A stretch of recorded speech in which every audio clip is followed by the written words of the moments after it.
Hello guys, welcome to रोजगार सवेरा। तो discuss करेंगे आज हम उत्तर प्रदेश स्पेशल की क्लास में कृषि एवं पशुपालन का पार्ट 2। फर्स्ट क्वेश्चन है आज का।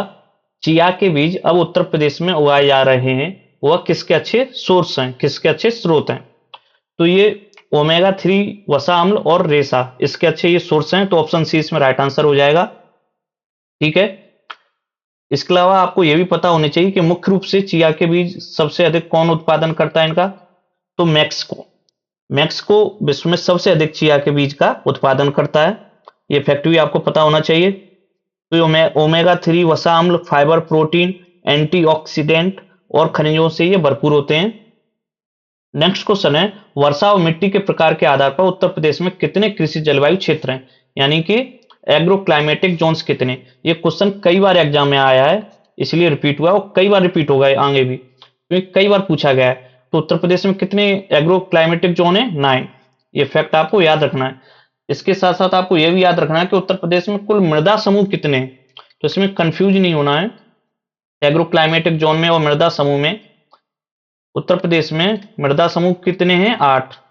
ठीक है। और एक फैक्ट और होता है पारिस्थितिकी क्षेत्र। तो उत्तर प्रदेश में कुल पारिस्थितिकी क्षेत्र कितने हैं? 20। तो ये तीनों आपको याद रखने हैं, कई बार एग्जाम में पूछे जाते हैं ये। ठीक है। कृषि जलवायु क्षेत्र कितने हैं? 9 है, मृदा समूह 8 हैं और पारिस्थितिकी क्षेत्र 20 है। नेक्स्ट क्वेश्चन है, निम्नलिखित आमों की किस्मों में किस आम को आमों का राजा कहा जाता है? तो उत्तर प्रदेश में ये एग्जाम में पूछा गया है, तो इसलिए इसका आंसर हो जाएगा दशहरी। ठीक है ना। दशहरी आम को उत्तर प्रदेश में आमों का राजा यानी किंग ऑफ मैंगोस कहा जाता है। और दशहरी आम का उत्पादन कहां पर होता है? तो ये मुख्य रूप से सर्वाधिक मलिहाबाद में ये उगाया जाता है। मलिहाबाद क्षेत्र जो कि आमों के लिए ही बनाया गया था, इसलिए मलिहाबादी आम भी सुना हुआ आपने। मलिहाबाद जो कि लखनऊ में स्थित है। ठीक है ना। कहाँ स्थित है? ये लखनऊ में स्थित है मलिहाबादी। नेक्स्ट क्वेश्चन है, निम्नलिखित में से किस खरीफ फसल कौन सी है? इनमें से खरीफ की फसल कौन सी है? तो गेहूं रबी की फसल है, जौ, मटर ये तीनों रबी की फसल है, लेकिन धान है वो खरीफ की फसल है।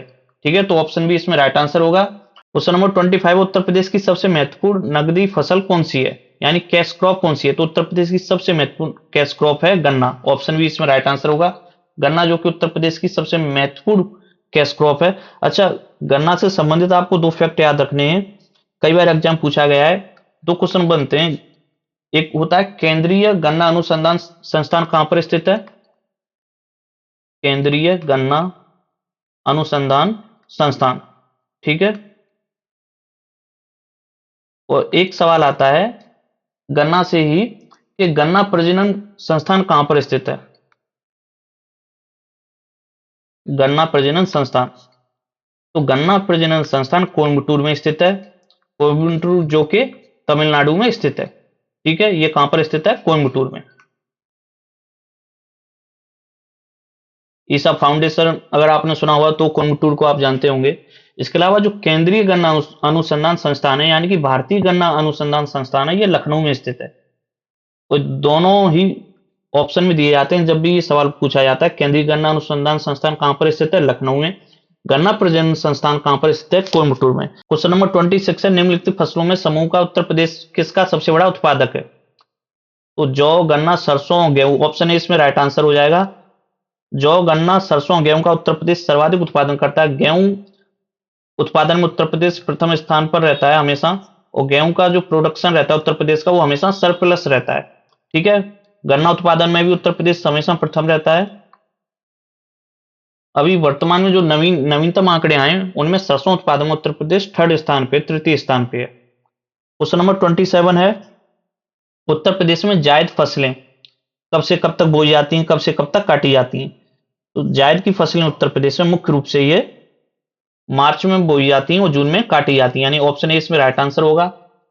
ठीक है। इसके अलावा जून में बोई जाती हैं, सितंबर में काटी जाती हैं। तो जो खरीफ की फसलें होती हैं वो लगभग जून जुलाई में बोई जाती हैं और सितंबर अक्टूबर में काटी जाती हैं। इसके बाद आती हैं रबी की फसलें, तो अक्टूबर नवंबर में बोई जाती हैं और मार्च अप्रैल में काटी जाती हैं। क्वेश्चन नंबर 28 है, प्रयागराज किस फसल के लिए प्रसिद्ध है? तो प्रयागराज मुख्य रूप से अमरूद के लिए प्रसिद्ध है। अमरूद की एक किस्म है जिसका नाम है इलाहाबादी सफेदा। तो वो इलाहाबाद के ही नाम पर रखा गया था, इलाहाबादी सफेदा। ये अमरूद की एक किस्म है, ठीक है, तो ये भी याद रखना है। और उत्तर प्रदेश में अमरूद का सर्वाधिक उत्पादन प्रयागराज और कौशाम्बी जिलों में होता है। इसके अलावा आपको प्रयागराज से संबंध और फैक्ट्री बताते हैं, जैसे प्रयागराज का ओडीओपी क्या है, ठीक है ना। तो प्रयागराज का ओडीओपी क्या है? मूज उत्पाद एवं फूड प्रोसेसिंग। ये प्रयागराज का ओडीओपी, ओडीओपी इसी तरीके से याद होते हैं। तो मूज उत्पाद एवं फूड प्रोसेसिंग यहाँ का ओडीओपी है, ठीक है। और प्रयागराज उत्तर प्रदेश का सबसे अधिक जनसंख्या वाला जिला है। इसके अलावा प्रयागराज से संबंधित एक इंपॉर्टेंट फैक्ट और है कि प्रयागराज प्रयागराज में मैक्सिमम ग्रामीण जनसंख्या वाला जिला भी है प्रयागराज, ठीक है। मैक्सिमम यानी सर्वाधिक ग्रामीण जनसंख्या वाला जिला, सर्वाधिक ग्रामीण जनसंख्या कहाँ निवास करती है? प्रयागराज में। तो ये फैक्ट है कुछ प्रयागराज से संबंधित जो आपको पता होना चाहिए। एक बार फिर से रिवाइज करते हैं, प्रयागराज किस फसल के लिए प्रसिद्ध है? तो अमरूद के लिए। अमरूद का उत्पादन मुख्य रूप से उत्तर प्रदेश में सर्वाधिक प्रयागराज एवं कौशाम्बी जिले में होता है। और इलाहाबाद के नाम पर ही अमरूद की एक किस्म का नाम भी है, उसका नाम है इलाहाबादी सफेदा। प्रयागराज का ओडीओपी क्या है? तो मूज उत्पाद एवं फूड प्रोसेसिंग यहाँ का ओडीओपी है। और प्रयागराज में उत्तर प्रदेश की सर्वाधिक ग्रामीण जनसंख्या निवास करती है। क्वेश्चन नंबर 29 है, दक्षिणी उत्तर प्रदेश का औरैया जिला प्रमुख रूप से किस चीज का उत्पादक है? तो औरैया मुख्य रूप से शुद्ध देसी घी का उत्पादक है, और ये औरैया का ओडीओपी भी है, ठीक है ना। ये फैक्ट आपको याद रखना है। और औरैया से संबंधित एक इंपोर्टेंट फैक्ट बताते हैं, बहुत मोस्ट इंपोर्टेंट फैक्ट है ये, कि औरैया में उत्तर प्रदेश की मैक्सिमम ग्रामीण साक्षरता दर वाला जिला ये, ठीक है। मैक्सिमम यानी सर्वाधिक ग्रामीण साक्षरता दर वाला जिला कौन सा है? औरैया। और ये सवाल इस तरीके के एग्जाम में पूछे जाते हैं। तो औरैया उत्तर प्रदेश का सर्वाधिक ग्रामीण साक्षरता दर वाला जिला है। औरैया का ओडीओपी क्या है? शुद्ध देसी घी। और इसी शुद्ध देसी घी के उत्पादन में औरैया उत्तर प्रदेश का प्रथम जिला है। क्वेश्चन नंबर 30 है, प्राकृतिक रूप से उगने वाली बहुवर्षीय घास जिसे स्थानीय बोली में जाना जाता है, अमेठी जिले के तराई क्षेत्रों में पाई जाती है, तो इसे सरपत कहते हैं। ऑप्शन बी इसमें राइट आंसर होगा, सरपत कहते हैं इसे मुख्य रूप से। इसके अलावा इसका दूसरा नाम भी होता है, इसे मूंज भी कहते हैं, ठीक है ना, मूंज घास। इसके अलावा आपको यह भी पता होना चाहिए अमेठी का ओडीओपी क्या है। अमेठी का ओडीओपी बहुत ही सरल हो जाएगा, क्योंकि अमेठी में बहुवर्षीय घास जिसे सरपत या मूंज कहते हैं, तो ओडीओपी भी इसी से संबंधित है। तो अमेठी का ओडीओपी है मूंज उत्पाद, ठीक है ना। मूंज उत्पाद यहाँ का ओडीओपी है एवं फूड प्रोसेसिंग। तो मुख्य रूप से आपको याद रखना ओडीओपी यहाँ का क्या है? मूंज उत्पाद। और यहाँ पे उगने वाली घास का नाम क्या है? सरपत, जिसे मूंज भी कहते हैं। क्वेश्चन नंबर 31 है, निम्न में से कौन सी फसल उत्तर प्रदेश में आमतौर पर या व्यापक रूप से उगाई नहीं जाती है, ठीक है। तो गेहूं, चावल, तिलहन, ये तीनों मुख्य रूप से उत्तर प्रदेश में उगाए जाते हैं, लेकिन कपास नहीं उगाया जाता। कपास कहां पर उगाया जाता है भारत में मुख्य रूप से? तो महाराष्ट्र और गुजरात, ठीक है। ये दो राज्यों में कपास का उत्पादन मुख्य रूप से होता है। और कपास का उत्पादन किस प्रकार की मिट्टी में होता है? तो काली मिट्टी में, ठीक है, इसलिए काली मिट्टी को हम कपासी मृदा भी कहते हैं। क्वेश्चन नंबर 32 है, उत्तर प्रदेश में नींबू प्रधानतः कहां उगाया जाता है? तो उत्तर प्रदेश में नींबू का उत्पादन हो या लीची का उत्पादन हो, ये मुख्य रूप से सहारनपुर और मेरठ में उगाए जाते हैं। ऑप्शन ए इसमें राइट आंसर हो जाएगा। तो आपको यह भी याद रखना है, लीची उत्पादन में भी कौन से दो जिले फेमस हैं उत्तर प्रदेश के? सहारनपुर और मेरठ। इसके अलावा ये आम उत्पादन में भी फेमस है। आम उत्पादन में आम की कौन सी प्रजाति के लिए? तो स्टेम आम के लिए, ठीक है। आम का उत्पादन भी उत्तर प्रदेश के सहारनपुर और मेरठ में काफी अधिक होता है। तो ये फैक्ट है जो आपको याद रखने हैं। एक बार फिर से रिवाइज करते हैं, उत्तर प्रदेश में नींबू प्रधानतः कहां उगाया जाता है? सहारनपुर और मेरठ में। सहारनपुर और मेरठ में लीची उत्पादन भी सर्वाधिक होता है। इसके अलावा यहाँ पे आम की एक प्रजाति होती है स्टेम आम, उसका भी सर्वाधिक उत्पादन होता है, ठीक है। क्वेश्चन नंबर 33 है, भारत में कुल गन्ना उत्पादन का कितना प्रतिशत उत्तर प्रदेश में होता है? तो अभी ये क्वेश्चन आया 2015 में, ठीक है। तो अभी जो नवीनतम आंकड़े हैं इसके, 2024-25 के, उसके अकॉर्डिंग उत्तर प्रदेश में वर्तमान में गन्ना उत्पादन लगभग 44 से 45% हो रहा है पूरे भारत का। ठीक है, 44 से 45%, जो कि पूरे भारत में सबसे अधिक है, फर्स्ट है ये गन्ना उत्पादन इंडस्ट्री के। इसके अलावा फिर सेकंड स्थान पे इसमें महाराष्ट्र और थर्ड है इसमें कर्नाटक। ठीक है, तो ये फैक्ट आपको याद रखने हैं गन्ना उत्पादन से। गन्ना जो कि उत्तर प्रदेश की मुख्य कैश क्रॉप है, और इसमें उत्तर प्रदेश भारत में सर्वाधिक उत्पादन करता है, सेकंड इसमें महाराष्ट्र है और थर्ड इसमें कर्नाटक है। क्वेश्चन नंबर 34 है, भारत में आमों का सबसे बड़ा उत्पादक राज्य कौन सा है?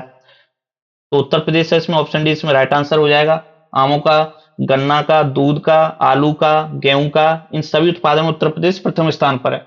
अच्छा, आम का आपको बोटेनिकल नेम भी पता होना चाहिए। आम का बोटेनिकल नेम क्या है? ठीक है ना, तो आम का बोटेनिकल नेम है मैग्नीफेरेका इंडिका, ये आपको पता होना चाहिए।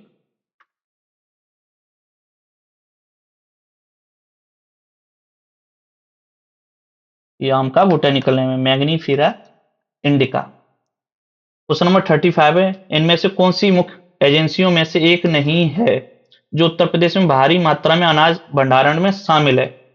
तो एफसीआई शामिल है, एफडीआई शामिल नहीं है। आपको पता है एफडीआई क्या है? एफडीआई फॉरेन डायरेक्ट इन्वेस्टमेंट इसकी फुल फॉर्म है, तो ऑप्शन बी इसमें राइट आंसर हो जाएगा। क्वेश्चन नंबर 37 है, उत्तर प्रदेश में निम्नलिखित में से किस जिले में बाबू गेंदा सिंह गन्ना शोध संस्थान स्थित है? तो बाबू गेंदा सिंह गन्ना शोध संस्थान कुशीनगर में स्थित है, तो ऑप्शन ए इसमें राइट आंसर हो जाएगा। ठीक है, बाबू गेंदा सिंह गन्ना शोध संस्थान कहां पर स्थित है? कुशीनगर में स्थित है। और इस शोध संस्थान की स्थापना कब की गई थी? तो 1976 में। कुशीनगर से संबंधित और फैक्ट भी आपको बताते हैं, वो पता होने चाहिए। जैसे यहाँ का ओडीओपी क्या है? तो यहाँ का ओडीओपी है केले के उत्पाद, केले के रेशे से बने उत्पाद यहाँ का ओडीओपी है। और कुशीनगर जो कि बिहार बॉर्डर पर स्थित है, ये बिहार से सीमा स्पर्श करता है। अच्छा, कुशीनगर से संबंधित एक इंपॉर्टेंट फैक्ट है, कुशीनगर का हेडक्वार्टर क्या है? उत्तर प्रदेश में कुछ ऐसे जिले हैं जिनका हेडक्वार्टर अलग नाम से है, तो वो आज हम इसी क्लास में डिस्कस करेंगे, और कई बार एग्जाम में पूछा जाता है।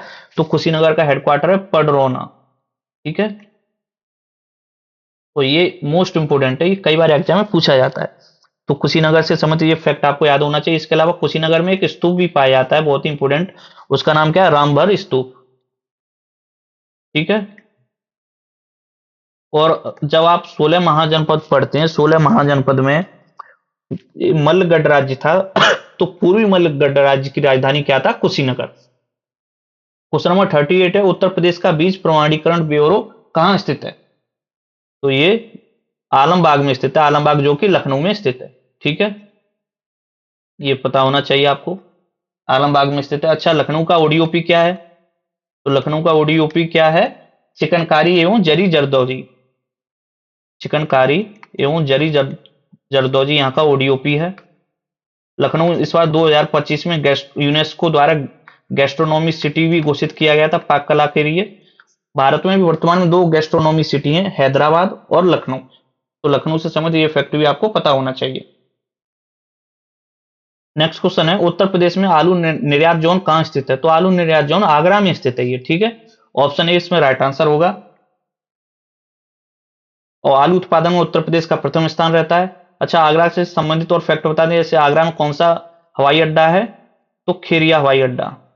ठीक है, ये पता होना चाहिए, खेरिया एयरपोर्ट। आगरा का ओडीओपी आपको कमेंट बॉक्स में बताना, हम कई बार बता चुके हैं आगरा का ओडीओपी क्या है, ये आप कमेंट बॉक्स में बताएंगे।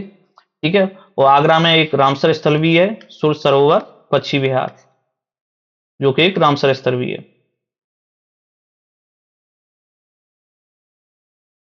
क्वेश्चन नंबर 40 है, उत्तर प्रदेश के तराई क्षेत्र में मुख्य रूप से उगाई जाने वाली सुगंधित चावल की किस्म का नाम क्या है? तो तराई क्षेत्र में मुख्य रूप से काला नमक चावल उगाया जाता है, काला नमक चावल जो कि सिद्धार्थ नगर का ओडीओपी भी है। ठीक है, सिद्धार्थ नगर का ये ओडीओपी भी है। और काला नमक चावल को और क्या बोलते हैं? तो इसे भगवान बुद्ध का प्रसाद भी बोलते हैं, भगवान बुद्ध का प्रसाद। तो ये फैक्ट आपको पता होने चाहिए। अच्छा, सिद्धार्थ नगर का जो हेडक्वार्टर है वो कहां पर स्थित है? इसका भी हेडक्वार्टर नवगढ़ में स्थित है। ठीक है, और ये पूछे जाते हैं। ये है मुख्यालय से भिन्न नाम वाले जिले। तो ये आज हमने टॉपिक लिया है, ये आपको पता होने चाहिए। ये वो मुख्यालय हैं जिनका जिले का नाम भिन्न है वहां से, और ये अक्सर परीक्षाओं में पूछे जाते हैं। ठीक है, तो अमेठी का गौरीगंज है, संत कबीर नगर का खलीलाबाद है मुख्यालय, गौतम बुद्ध नगर का नोएडा है, कौशाम्बी का मंझनपुर है, और भदोही का ज्ञानपुर है। अंबेडकर नगर का अकबरपुर है। अंबेडकर नगर को एक बार अच्छे से मार्क कर लीजिए, अंबेडकर नगर का अकबरपुर है। कुशीनगर का पडरौना है। कानपुर देहात का अकबरपुर माती है। तो इसीलिए इसे भी स्टार कर लीजिए, इन दोनों में कंफ्यूज नहीं होना है। अंबेडकर नगर का अकबरपुर है और कानपुर देहात का अकबरपुर माती है। वो दोनों में ही काफी कंफ्यूजन रहती है, तो ये अच्छे से याद करने हैं। कानपुर देहात का अकबरपुर माती है और अंबेडकर नगर का अकबरपुर है। सिद्धार्थ नगर का नौगढ़ है, सोनभद्र का रॉबर्ट्सगंज है, जालौन का उरई है, और फरुखाबाद का फतेहगढ़ है, और संभल का बहजोई है। तो इसका आप स्क्रीनशॉट ले लीजिए और अच्छे से याद कर लीजिए, क्योंकि कई बार इससे सवाल बनते हैं। ठीक है, अच्छा, अब इसका आएगा पार्ट 3 नेक्स्ट क्लास में। तो ये क्लास आपको अच्छी लगी तो लाइक शेयर सब्सक्राइब जरूर करें। Thanks for watching.